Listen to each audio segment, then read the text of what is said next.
ಸಮಯದಲ್ಲಿ ನನ್ನನ್ನು ನಂಬಿರಿ. ತಂದೆಯ ಮನೆಯಲ್ಲಿ ಬಹಳ ಬಿಡಾರಗಳು ಇವೆ, ಇಲ್ಲದಿದ್ದರೆ ನಾನು ನಿಮಗೆ ಹೇಳುತ್ತಿದ್ದೇನೋ, ಸ್ಥಳವನ್ನು ಸಿದ್ಧ ಮಾಡುವುದಕ್ಕೆ ನಾನು ಹೊರಟೋಗುತ್ತೇನೆ, ಸ್ಥಳವನ್ನು ಸಿದ್ಧ ಮಾಡಿರುತ್ತೇನೆ, ತಿರುಗಿ ಬಂದು ನಾನು ನಿಮ್ಮನ್ನು ಕರ್ಕೊಂಡು ಹೋಗ್ತೇನೆ. ಯಾಕೆಂದರೆ ನಾನಿರುವ ಸ್ಥಳದಲ್ಲಿ ನೀವು ಸಹ ಇರಬೇಕು ಎಂಬುದೇ. ಹಾಗಾದ್ರೆ ಇದು ಯೇಸು ಕ್ರಿಸ್ತನ ವಾಗ್ದಾನ. ಆತನು ತಿರುಗಿ ಬರುತ್ತೇನೆ ಎಂದು ಮಾಡಿದ ವಾಗ್ದಾನ. ಈ ವಾಗ್ದಾನವನ್ನು ನೋಡುವಾಗ ದೇವದೂತರು ಕೂಡ ಹೇಳಿದರು, ಆ ವಾಗ್ದಾನವನ್ನ ಅವರು ನವೀಕರಿಸಿದರು. ಏನಂದ್ರೆ, ಈ ಯೇಸು ನಿಮ್ಮ ಬಳಿಯಿಂದ ಆಕಾಶದೊಳಗೆ ಎತ್ತಲ್ಪಟ್ಟಿರುವ ಈ ಯೇಸು ಯಾವ ರೀತಿ ನೀವು ಆಕಾಶದೊಳಗೆ ಹೋಗುವುದನ್ನು ನೀವು ನೋಡಿದ್ರು, ಅದೇ ರೀತಿಯಲ್ಲಿ ಆತನ ಈ ಲೋಕಕ್ಕೆ ಬರುತ್ತಾನೆ. ಇದು ದೂತರು ಮಾಡಿದ ಮತ್ತೊಂದು ವಾಗ್ದಾನ. ಈ ವಾಗ್ದಾನದ ಬಗ್ಗೆ ಆಲೋಚನೆ ಮಾಡುವಾಗ ದೂತರ ವಾಗ್ದಾನ, ಯೇಸು ಕ್ರಿಸ್ತನ ವಾಗ್ದಾನ ಮತ್ತು ತಂದೆಯಾದ ದೇವರ ವಾಗ್ದಾನ, ಆ ವಾಗ್ದಾನಗಳನ್ನು ನೋಡುವಾಗ ಇಲ್ಲಿ ಅಪೊಸ್ತಲನಾದ ಪೇತ್ರನು ಬಹಳ ಸ್ಪಷ್ಟವಾಗಿ ಅದನ್ನು ಬರೀತಾನೆ ಅಂತ ಹೇಳಿದ್ರೆ, ಆತನ ಪ್ರತ್ಯಕ್ಷತೆಯ ವಿಷಯವಾದ ವಾಗ್ದಾನವು ಏನಾಯಿತು?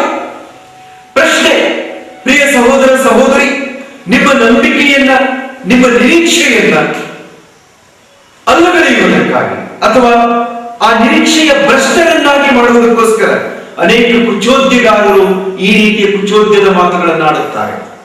ಇನ್ನೊಂದು ರೀತಿಯಲ್ಲಿ ಹೇಳುವುದಾದ್ರೆ, ದೇವರ ವಾಕ್ಯದಲ್ಲಿ ಬಹಳ ಸ್ಪಷ್ಟವಾಗಿ ಬಂದಂತಹ ಸಂಗತಿಗಳು ಯೇಸು ಕ್ರಿಸ್ತನ ವಾಗ್ದಾನದ ಕುರಿತಾಗಿ ಅನೇಕರು ಸುಳ್ಳು ವದಂತಿಗಳನ್ನು ಕೊಟ್ಟಿದ್ದಾರೆ. ಅವರು ಸುಳ್ಳು ಪ್ರವಾದಿಗಳೇ, ಸುಳ್ಳು ವದಂತಿಗಳೇ ಎಂಬುದಾಗಿ ಹೇಳಿದರೆ 1997ನೇ ಇಸ್ವಿಯಲ್ಲಿ ಯೇಸು ಕ್ರಿಸ್ತನು ಬರುತ್ತಾನೆ ಎಂದು ಅಕ್ಟೋಬರ್ 28ನೇ ತಾರೀಖನ್ನು ಡೇಟ್ ಕೊಟ್ಟರು. ಇಂಥ ಅನೇಕ ವದಂತಿಗಳು ಅನೇಕ ಸಾರಿ ಬಂದು ಹೋದವು. ಅಂತ ವದಂತಿಗಳನ್ನು ಕೇಳಿದಾಗ ಕೆಲವು ಕುಚೋದ್ಯಗಾರರು ಎದ್ದೇನು ಮಾಡುತ್ತಾರೆ ಎಂದು ಹೇಳಿದರೆ, ಹಾಗಾದರೆ ಯೇಸು ಕ್ರಿಸ್ತ ಬರುತ್ತೇನೆಂದು ಹೇಳಿದ ದೂತರು ಸಾಕ್ಷಿ ಕೊಟ್ಟರು, ಆ ವಾಗ್ದಾನವು ಇನ್ನೂ ಸಹ ನೆರವೇರಲಿಲ್ಲವಲ್ಲ. ಹಾಗಾದರೆ ಕುಚೋದ್ಯ ಮಾಡುತ್ತಾರೆ, ಇನ್ನೂ ನೆರವೇರಲಿಲ್ಲವಲ್ಲ, ಹಾಗಾದರೆ ಇದು ಸುಳ್ಳು ಎನ್ನುವಂತ ಸಂಗತಿಗಳನ್ನ ನಿಮ್ಮ ಮನಸ್ಸಿನಲ್ಲಿ ಹಾಕಿ ನಿಮ್ಮನ್ನ ಕ್ರಿಸ್ತ ನಂಬಿಕೆಯಿಂದ ಭ್ರಷ್ಟರನ್ನಾಗಿ ಮಾಡೋದಕ್ಕೆ ಅಥವಾ ಕ್ರಿಸ್ತ ನಂಬಿಕೆಯಿಂದ ಹಿಂಜರಿದು ಹೋಗುವಂತೆ ಸೈತಾನನ ತಂತ್ರೋಪಾಯಗಳಲ್ಲಿ ಇದು ಸಹ ಒಂದಾಗಿದೆ. ಆದುದರಿಂದ ಆತನು ಹೇಳ್ತಾನೆ ಅಂತ ಹೇಳಿದ್ರೆ, ಏನಾಯಿತು? ನಮ್ಮ ಪಿತೃಗಳು ನಿದ್ರೆ ಹೊಂದಿದ ದಿನ ಮೊದಲುಗೊಂಡು ಸಮಸ್ತವು ಲೋಕಾದಿಯಿಂದ ಇದ್ದ ಹಾಗೆ ಇರುತ್ತದಲ್ಲ. ನೋಡಿರಿ, ಅವರು ಕೊಡುವ ಆಧಾರವನ್ನು ನೋಡಿರಿ. ನಮ್ಮ ಪಿತೃಗಳು ಅಂದ್ರೆ ನಮ್ಮ ಪಿತೃಗಳು ಆದಾಮ ಹವ್ವರಿಂದ ಹಿಡಿದು ಯೇಸು ಕರ್ತನು ಬರುವ ತನಕ, ಯೇಸು ಕರ್ತನು ಅಂದಿನಿಂದ ಇಲ್ಲಿಯ ತನಕ ನಮ್ಮ ಪೂರ್ವಿಕರು ನಿದ್ರೆ ಹೋದರು, ಅವರ ಮಕ್ಕಳು ವಂಶಗಳು ಉತ್ಪತ್ತಿಯಾದವು, ಪುನಃ ಅವರು ನಿದ್ರೆ ಹೋದರು. ಆದರೆ ನೀವು ಹೇಳುವ ಕರ್ತನಾದ ಯೇಸು ಹೇಳಿದ ವಾಗ್ದಾನ, ನೀವೀಗ ಪ್ರಸಂಗಿಸುವ ಸಂದೇಶ ಇನ್ನೂ ಕೂಡ ನೆರವೇರಿಲ್ಲವಲ್ಲ ಎಂದು ಕುಚೋದ್ಯ ಮಾಡುವರಾಗಿದ್ದಾರೆ. ಇಂಥ ಕುಚೋದ್ಯಗಾರರ ವಿಷಯದಲ್ಲಿ ನಾವು ಎಚ್ಚರಿಕೆಯಾಗಿ ಇರಬೇಕೆಂದು ದೇವರು ಹೇಳುತ್ತಾನೆ ಎಂದು ಹೇಳುವುದೆಂಬುದಾಗಿ ನೀವು ಮೊದಲು ತಿಳ್ಕೊಳ್ಳಬೇಕು. ಹೀಗೆ ಮಾತಾಡುವವರು ಒಂದು ಸಂಗತಿಯನ್ನು ತಿಳಿದರೂ ಬೇಕೆಂದು ಮರೆತು ಬಿಡುತ್ತಾರೆ. ಅದೇನೆಂದರೆ, ಪೂರ್ವ ಕಾಲದಲ್ಲಿದ್ದ ಭೂಮಿ ಆಕಾಶಗಳು ದೇವರ ವಾಕ್ಯದ ಮೂಲಕ ನೀರಿನಿಂದ ಉಂಟಾಗಿ ನೀರಿನಿಂದ ಆಧಾರಗೊಂಡಿರುವಲ್ಲಿ ಆ ನೀರುಗಳಿಂದಲೇ ಆ ಕಾಲದಲ್ಲಿದ್ದ ಲೋಕವು ಜಲಪ್ರಳಯದಲ್ಲಿ ನಾಶವಾಯಿತು.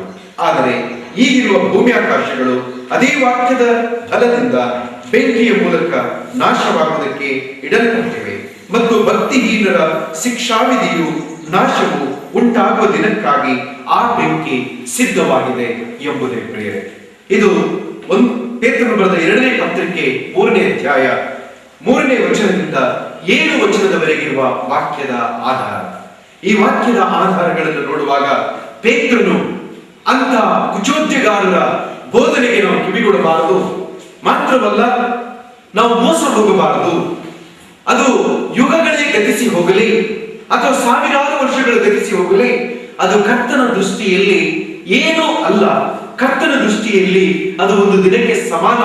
ನೀವು ಮೋಸ ಹೋಗಬೇಡಿ ಎನ್ನುವ ಅರ್ಥದಲ್ಲಿ 8ನೇ ವಚನದಲ್ಲಿ ಒಂದು ಮಾತನಾಡ್ತಾನೆ, ಹೇಳ್ತಾನೆ, ಕೇಳಿರಿ ಪ್ರಿಯರೇ, ಕರ್ತನ ಎಣಿಕೆಯಲ್ಲಿ ಒಂದು ದಿನವು 1000 ವರ್ಷಗಳಂತೆಯೂ 1000 ವರ್ಷಗಳು ಒಂದು ದಿನದಂತೆಯೂ ಅವೇ ಎಂಬುದನ್ನು ಮಾತ್ರ ಮರೆಯಬೇಡಿರಿ.